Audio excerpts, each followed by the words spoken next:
चारों तरफ अंधविश्वास फैला था। एक तरफ इंसान जहां आर्थिक तंगी के कारण भूख से छटपटा रहा था, वहीं दूसरी ओर जो मर चुका है उसके शव को दफनाने या जलाने की रस्म के लिए उनको गहनों के साथ अंतिम विदाई दिया जा रहा था। ये देख के एक बच्चा अपनी माँ के सामने रोता है, अपनी माँ को मारता है, उसके बाल खींचता है। आप सोच रहे होंगे कि ये बच्चा उसकी माँ के मरने के कारण रो रहा है, लेकिन सच तो ये है कि वो बच्चा भूख के कारण रो रहा था। कुछ सालों बाद जब वो बच्चा बड़ा होता है तो घर वाले उसे बकरियां चराने के लिए जंगल भेज देते हैं। जब वो जंगल बकरियां चराने जाता तो उसका ध्यान बकरियों से ज्यादा अपनी बांसुरी पे होता, लेकिन एक आवाज जिसको सुनने के बाद उसका ध्यान बांसुरी से भी हट जाता। क्या आप गेस कर सकते हैं वो कौन सा आवाज था? वो आवाज था जल, जंगल और जमीन को बचाने की। वो आवाज था अपनी संस्कृति, अपनी पहचान को बचाने की। वो आवाज था अंग्रेजों के साथ चल रहे खूनी संघर्ष की। वो आवाज था ब्रिटिश सरकार के अत्याचार की। ये देख के उस बच्चे को गुस्सा आता था, वो उदास होता था, अपनी माँ से इस बारे में पूछता था, लेकिन कुछ कर नहीं पाता था। क्या आप जानते हैं ये कहानी किसकी है? ये कहानी है एक 20 साल के फ्रीडम फाइटर की, जिसको पकड़ने के लिए ब्रिटिश सरकार को सेना का मदद लेना पड़ा था। ये कहानी है भगवान बिरसा मुंडा की, जिन्होंने अंग्रेजों से कहा था कि अगर हमें अपने जल, जंगल और जमीन को बचाने के लिए खून बहाना पड़े तो हम खून बहाएंगे। तो भाई आज हम बात करने वाले हैं बिरसा मुंडा के जीवन से जुड़े संघर्ष की और जानेंगे कि कैसे उस टाइम पे ब्रिटिश गवर्नमेंट हमारे देश के लोगों पर अत्याचार कर रहे थे। समझते हैं इस वीडियो में।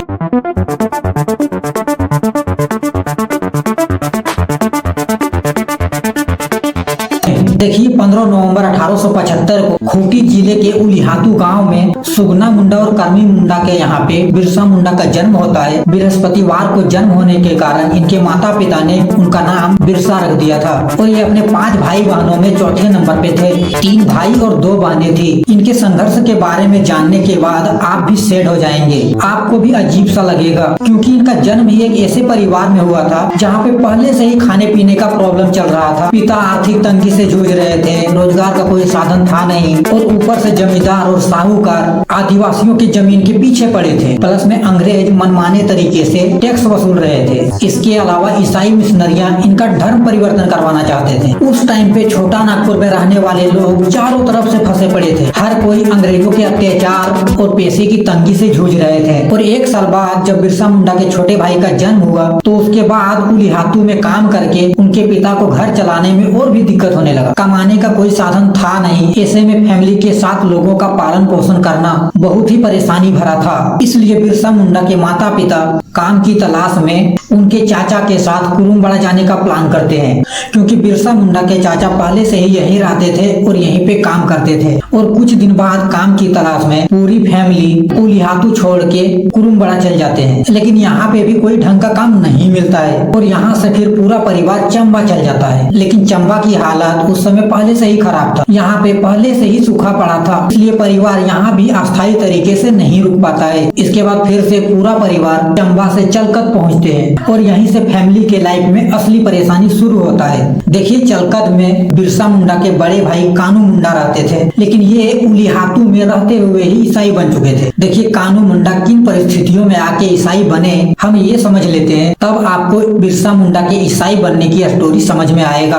दरअसल भाई बिरसा मुंडा के पिता के 3 भाई थे, जिसमें कानू मुंडा सबसे बड़ा था। सेकेंड में बिरसा मुंडा के पिता सुगना मुंडा थे और थर्ड में थे पसना मुंडा। तो जब कानू मुंडा का शादी हुआ था तो इनको भी उस टाइम पे अपने फैमिली में 4 बच्चों के पालन पोषण में दिक्कत हो रहा था, इसलिए उन्होंने इसी टाइम पे ईसाई धर्म अपना लिया था। अब आप सोच रहे होंगे कि क्या ईसाई धर्म अपना लेने से इनका आर्थिक प्रॉब्लम खत्म हो गया? तो देखिए आर्थिक तंगी तो खत्म नहीं हुआ था, लेकिन घर चलाने का जरिया मिल गया था, क्योंकि उस टाइम पे ईसाई अपने धर्म का प्रचार करवाते थे। एक गांव से दूसरे गांव में जा जाके ईसाई धर्म के बारे में बताते थे और ये प्रचार का काम पूरे साल चलता था और कुछ ना कुछ पैसे आते रहते थे। इसलिए कानू मुंडा ईसाई धर्म अपना के उनके धर्म का प्रचार करने लगे थे। लेकिन उस टाइम पे बिरसा मुंडा के पिता सुगना मुंडा अपने बड़े भाई के ईसाई बनने से बिल्कुल भी खुश नहीं थे। लेकिन कुछ सालों बाद जब बिरसा मुंडा के पिता सुगना मुंडा की शादी हुआ, इनके बच्चे हुए, तब जाके ये भी सेम सिचुएशन में फंसते हैं। इनको भी आर्थिक तंगी का सामना सामना करना पड़ता है। तब जाके इनको भी समझ में आता है कि पूरे फैमिली को पालना कितना टफ है। लेकिन इसके बावजूद भी बिरसा मुंडा के पिता सुगना मुंडा ईसाई नहीं बने और इन्होंने कमाने पे जोर दिया। और शुरुआत में ही मैंने आपको बताया कि कैसे काम की तलाश में उनके माता पिता उलिहातू से कुरुम्बड़ा आए, कुरुम्बड़ा से चंबा गए और फिर चंबा से चलकर आना पड़ा। लेकिन इस पूरे जर्नी में कहीं पे भी बिरसा मुंडा के पिता को आर्थिक राहत नहीं मिला। और चलकर आने के बाद उनके बड़े भाई कानू मुंडा ने बिरसा मुंडा के पिता को ईसाई बनने का सुझाव देते हैं और ईसाई धर्म के प्रचार करने के लिए कहते हैं। और कहते हैं ना कि मरता क्या ना करता। तो इन्होंने भी अपने बड़े भाई की सलाह में चलकत के पास ही बांबा नाम का एक प्लेस था, वहीं पे जाके बिरसा मुंडा के पिता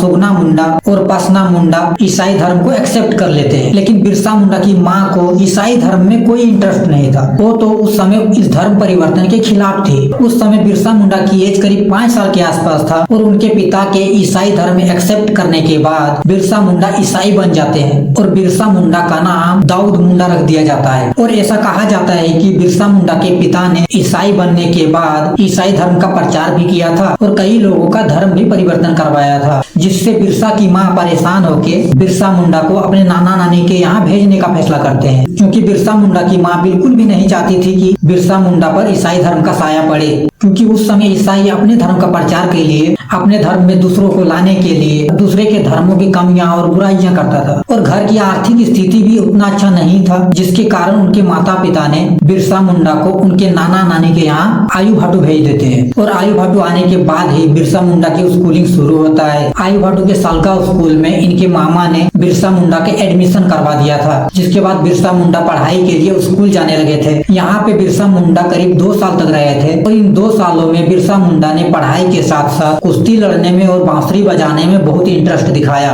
और बिरसा मुंडा पढ़ने में भी काफी अच्छे थे। तो जो इनके पहले टीचर थे जयपाल नाग, तो उन्होंने भी बिरसा मुंडा को अच्छे से पढ़ाया था और इन्होंने ही आगे की पढ़ाई के लिए बिरसा मुंडा के मामा को चाईबासा के ईसाई मिशनरी स्कूल में बिरसा मुंडा का एडमिशन करवाने का सुझाव दिया था। लेकिन इस बीच बिरसा मुंडा की मौसी की शादी खड़गा में हो जाता है और जब बिरसा मुंडा अपने मामा के घर आया था तो वो ज्यादातर अपनी मौसी के साथ ही वहाँ पे रहता था। इसलिए इसकी मौसी शादी के बाद बिरसा मुंडा को अपने साथ खड़गा ले जाती है और खड़गा जाने के बाद ही बिरसा मुंडा ने पहली बार अंग्रेजों के अत्याचार को देखा था। देखिए, उस समय खड़गा का क्षेत्र ईसाई मिशनरियों का अड्डा था। उस समय पे खड़गा धर्म प्रचारक करने का अड्डा बना हुआ था। जितने भी ईसाई धर्म के प्रचारक थे इसी लोकेशन से जा जाके पूरे बंगाल प्रेसिडेंसी में अपने धर्म का प्रचार करते थे। इसके अलावा पूरे छोटा नागपुर से जमींदार और साहूकार जो टैक्स वसूलते थे उस टैक्स को इसी लोकेशन पे आके अंग्रेजों को पे करते थे। हालांकि बिरसा मुंडा खड़गा में अपनी मौसी के यहाँ ज्यादा दिन तक नहीं रुके, लेकिन जितने भी दिन उन्होंने वहाँ पे बिताया उनको हर दिन वहाँ पे बकरियां और भेड़ चराना पड़ा। लेकिन ये भेड़ और बकरियों को देखते नहीं थे। भेड़ बकरियों को जंगल ले जाके छोड़ देते थे और अपने दोस्तों के साथ कुश्ती करते थे और पेड़ पे चढ़ के बांसुरी बजाते थे और इनका पूरा ध्यान बांसुरी बजाने में ही रहता था। लेकिन एक आवाज जिसको सुन के